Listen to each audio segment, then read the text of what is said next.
nice to something cute that you and your girl can go chill. Yeah. Kids can come up like, no, we're chilling this weekend at the crib. Yeah. Out, I don't know.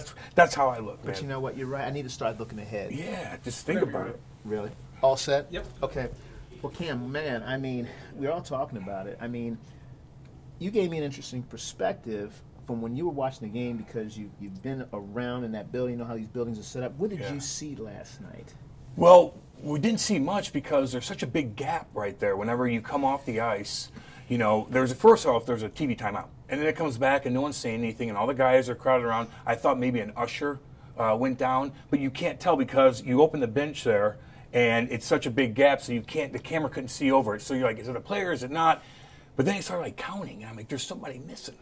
Because it took forever and they were going at it and then all of a sudden they popped them up after a long time and then you saw that white sock and I'm like, oh God. And, you know, everybody figured out it was Jay Bouwmeester. And, you know, it just was a different kind of scary. Like, we've seen guys get knocked out. I've been knocked out before at home. And, you know, my family was there, actually, at the time, and woke up and, you know, your family's right there. And you're like, oh, okay. So it was very bizarre, very confusing. And then, but I'll tell you this, Fox Sports, Darren Pang, Alex Ferrario, all those guys, Curbs, Joey, they played it. John Kelly. All those guys, they played it so well and kept us informed what was going on. But very, very bizarre situation. Never seen anything like it. Wow. I was going to ask you, I mean, you remember anything as a player that you remember watching a teammate or a teammate in distress? Because I know years ago, Pronger got drilled in the chest with the puck.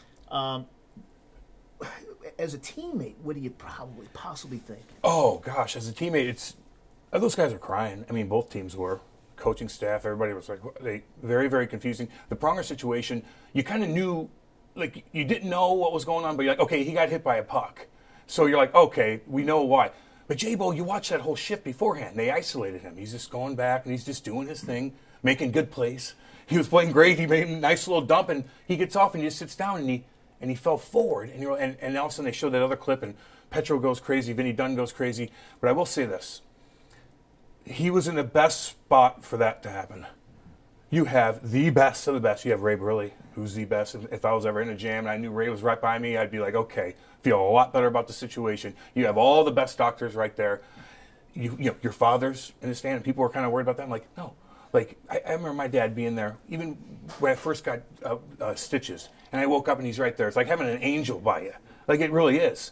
So it just was the best situation. He could have been hiking or driving or anything, but you're right there with the best of the best. Everybody was at the scene as quick as possible, and they probably saved his life. Wow. Yeah, and it's funny, too, Cam, watching, you know about the hockey community and watching the Ducks also. Can you tell me the feel of, you know, the fraternity of hockey? Gosh. And you guys are getting after it, but now you see two teams together. It's a light switch. I mean, it is with all the guys, and you could be so frustrated with the other team, get hacked and whacked and chirped, and it just does not matter when somebody gets injured. Not even just with that, like when guys get knocked out, or even when you know somebody's hurt bad, everybody comes together like, okay, we've been here before. You played hockey your whole life. We've seen this before. Nothing to that extreme with J-Bo, but everybody collectively comes together and like, okay, this guy's really hurt. It's still a sport. Let's come together as a group, as a hockey community. Everybody does, including the fans too. And it was really cool to see that throughout social media last night. I couldn't go to bed. I mean, Kate and I were just going through and just trying to, you know, you're trying to play doctor. Like, who people are calling you, asking you, I'm like, I don't know. I don't know. No one knows. I mean, now we'll see. Doug Armstrong is going to give a press conference here in a couple hours when they land in Vegas, so we'll know more then. Yeah. Two more quick ones, and I know you Cool. got to go, and I appreciate You're this. good, man. You know, I was just thinking about Bouwmeester, and what does it mean that the first man that ever touches a Stanley Cup was Alex Pietrangelo, the second guy was Bouwmeester? Oh. What does that mean, and what does that say about him? He's a veteran. He's a quiet leader. He's very quiet. Like, you know, you see him in the locker room. He's just there. He does his job. He does his job every single day.